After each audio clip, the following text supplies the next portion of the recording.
ಮೇಲೆ ಐಜೋರ ಗಾಲಿ ಎಲ್ಲ ಐಜೋರ ಜನರಿ ಎಲ್ಲ ಐಜೋರ ಜಾನಬಲ. ಗುಡ್ ಮಾರ್ನಿಂಗ್ ಎಂಚೆಲ್ಲರಿ ಹುಷಾರುಳ್ಳರನ್ನು ಬಂದಿನ್ನುವೆ ಇನ್ನಿತು ಒಂದು ಇಲ್ಲಿ ಲಾಗ್ ಮಾಡ್ತಂದಿಲ್ಲ ಅವನಿಗೆ ಇಷ್ಟ ಆಗ ಬಂದಿನ್ನುವೆ ಬೆಳೆ ಹೋಗಿ ದಾದ ಮಾಡ್ಕೊಂಡು ತೂಕ. ಓಕೆ ಹಾಯ್ ಗಾಯಸ್, ನಾನು ಇವತ್ತು ಮಾಡ್ತಾಯಿದ್ದೀನಿ ಚಿಕನ್ ಸಾರು. ಯಾಕೆಂದರೆ ಬೆಳಿಗ್ಗೆ ಸ್ವಲ್ಪ ಇಡ್ಲಿ ಬಾಕಿ ಆಗಿತ್ತು, ಹಾಗೆ ಅದಕ್ಕೆ ಅದನ್ನು ವೇಸ್ಟ್ ಮಾಡೋದಂತ ನನ್ನ ಸ್ಟೈಲಿಯಲ್ಲಿ ಚಿಕನ್ ಸಾರು ಮತ್ತು ಮಾಡಬೇಕಂತ ಇದ್ದೇನೆ. ಅದು ಯಾವ ಸ್ಟೈಲ್ ಮಾಡ್ತೇನೆ ಅಂತ ನೋಡಿ, ನನ್ನ ವೀಡಿಯೋ ಸ್ಕ್ರಿಪ್ಟ್ ಮಾಡದೆ ನೋಡಿ. ಬಾಯ್ಲರ್ ಚಿಕನ್ ತಂದಿದ್ದೇನೆ. ಅದಕ್ಕೆ ಸ್ವಲ್ಪ ಕೆತ್ತೆ ಹಿರೆ ಸಂಬರ ಸಾಸಿವೆ ಓಮ ಮೆತ್ತೆ ಎಲ್ಲ ರೆಡಿ ಮಾಡಿಕೊಂಡಿದ್ದೀನಿ. ಇಲ್ಲಿ ಸ್ವಲ್ಪ ಈರುಳ್ಳಿ ಮತ್ತು ಬೆಳ್ಳುಳ್ಳಿ ತಗೊಂಡಿದ್ದೇನೆ. ಇದನ್ನು ಒಗ್ಗರಣೆ ಕೊಡಬೇಕು.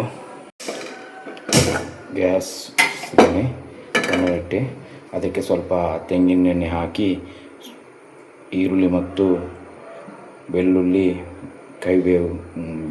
ಬೇವಿನ ಸೊಪ್ಪು ಅನ್ನು ಸ್ವಲ್ಪ ಫ್ರೈ ಮಾಡಬೇಕು. ಸ್ವಲ್ಪ ತೆಂಗಿನೆಣ್ಣೆ ಹಾಕುವ, ತೆಂಗಿನೆಣ್ಣೆ ಸ್ವಲ್ಪ ರುಚಿ ಬರುತ್ತೆ. ಹಾಗೆ ತೆಂಗಿನೆಣ್ಣೆ ಸ್ವಲ್ಪ ಹಾಕಿದ್ದೀನಿ.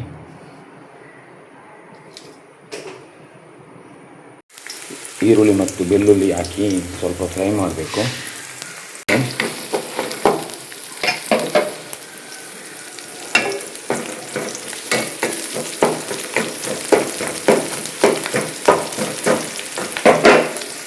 ಅದಕ್ಕೆ ಸ್ವಲ್ಪ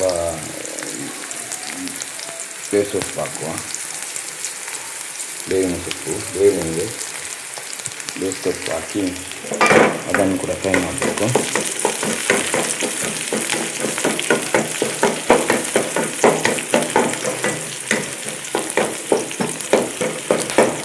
ಸ್ವಲ್ಪ ಕೆಂಪು ಬಣ್ಣ ತನಕ ಫ್ರೈ ಮಾಡ್ಕೋಬೇಕು. ಫ್ರೈ ಮಾಡಿಕೊಂಡು ಎಲ್ಲ ತೆಗೆದಿಟ್ಟಿದ್ದೇವಲ್ಲ ಅದನ್ನೆಲ್ಲ ಹಾಕಿ ಸಂಬರ ಸಾಸಿವೆ ಮತ್ತು ಓಮ ಎಲ್ಲ ಸ್ವಲ್ಪ ಮಿಕ್ಸ್ ಮಾಡಿ ಹಾಕಿ ಫ್ರೈ ಮಾಡಬೇಕು.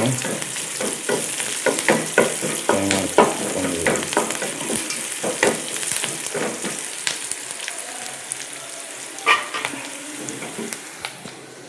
ಉದ್ದ ಮೆಣಸು ಹಾಕ್ಕೊಂಡು ಅದನ್ನು ಕೂಡ ಫ್ರೈ ಮಾಡಬೇಕು. ಅದನ್ನು ಕೂಡ ಸರಿ ಫ್ರೈ ಮಾಡ್ಕೋಬೇಕು.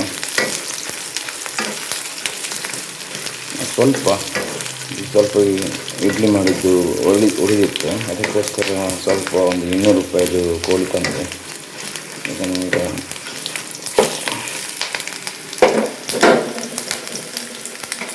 ಫ್ರೈ ಆಯಿತು.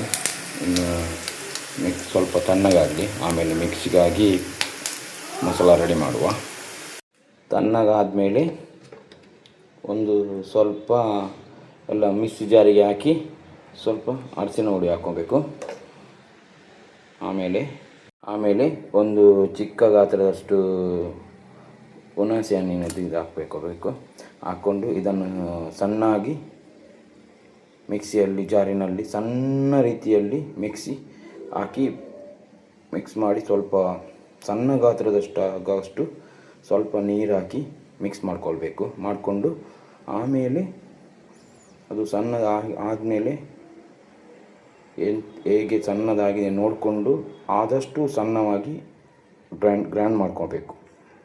ಆಮೇಲೆ ಏನಾಗ್ತದೆ ನೋಡಿ. ಇನ್ನೊಂದು ಸಲ ಗ್ಯಾಸ್ ಹೊತ್ತಿಸ್ಕೊಂಡು ತೆಂಗಿನಕಾಯಿ ಸುರಿದಿದ್ದೇನೆ, ಅದನ್ನು ಫ್ರೈ ಮಾಡಲಿಕ್ಕುಂಟು. ಅದನ್ನು ಫ್ರೈ ಮಾಡಿ ಅದು ಕೂಡ ಗ್ರೈಂಡ್ ಮಾಡಲಿಕ್ಕುಂಟು. ಅದು ಕೂಡ ಸಣ್ಣವಾಗಿ ಗ್ರೈಂಡ್ ಮಾಡಲಿಕ್ಕುಂಟು. ಸ್ವಲ್ಪ ಫ್ರೈ ಮಾಡಿ ಗ್ರೈಂಡ್ ಮಾಡಬೇಕು. ಎಲ್ಲ ರೆಡಿ ಮಾಡಿಟ್ಕೊಂಡು ಮತ್ತು ಚಿಕನ್ ಕ್ಲೀನ್ ಮಾಡಿ ಪದಾರ್ಥ ಮಾಡುವ. ಇದು ನನ್ನ ವಿಡಿಯೋ ಇಷ್ಟ ಆದರೆ ಲೈಕ್ ಮಾಡಿ, ಶೇರ್ ಮಾಡಿ, ಕಮೆಂಟ್ ಮಾಡಿ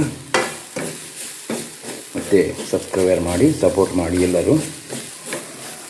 ಇದು ನನ್ನ ಸ್ಟೈಲ್ ಮಾಡ್ತಾಯಿದ್ದೇನೆ, ಮಾಡಿ ಚೆಂದ ಆಗ್ತದೆ, ಟೇಸ್ಟ್ ಭಾರಿ ಒಳ್ಳೆಯದಾಗ್ತದೆ.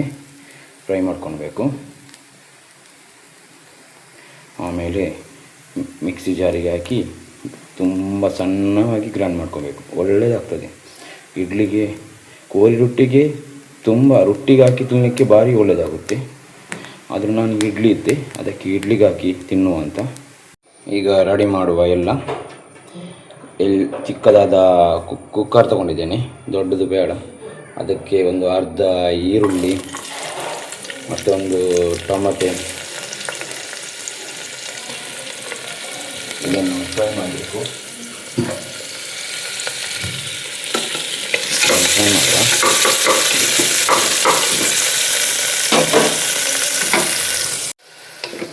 ಫುಲ್ಲು ಫ್ರೈ ಮಾಡಬೇಕು, ಕೆಂಪಾಗೋ ತನಕ ಫ್ರೈ ಮಾಡಬೇಕು.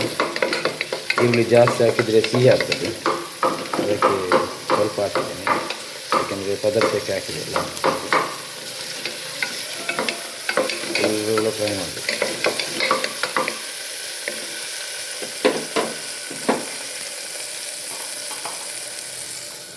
ಇಲ್ಲಿ 200 ರೂಪಾಯಿದ ಕೋಳಿ, ಬಾಯ್ಲರ್ ಕೋಳಿಯನ್ನು ತೊಳೆದೆಲ್ಲ ಇಟ್ಟಿದ್ದೇನೆ.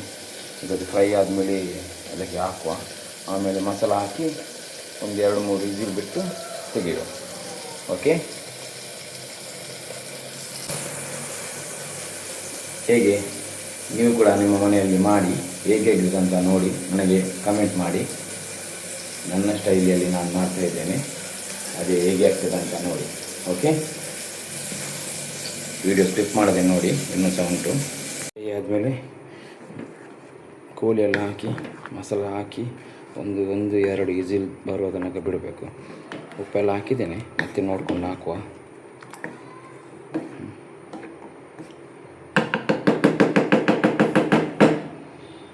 ಕ್ಯಾಪ್ ಹಾಕಿ 1-2 ವಿಸಿಲ್ ಬರುವ ತನಕ ನೋಡುವ.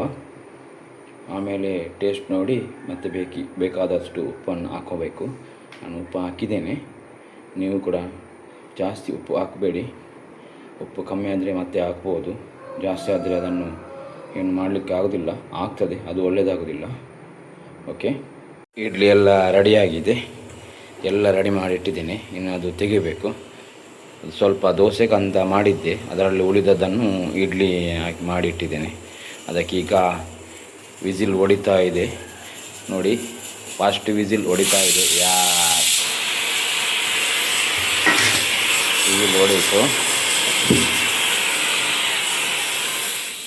ವಿಸಿಲ್ ಹೊಡೆಯಿತು. ಮಿಕ್ಸಿ ಏನು ಒಳ್ಳೆಯದಿಲ್ಲ. ಓಕೆ, ನನ್ನ ವಿಡಿಯೋ ಇಷ್ಟ ಆದರೆ ಲೈಕ್ ಮಾಡಿ, ಶೇರ್ ಮಾಡಿ, ಕಮೆಂಟ್ ಮಾಡಿ. ಓಕೆ, ಬಾಯ್ ಬಾಯ್.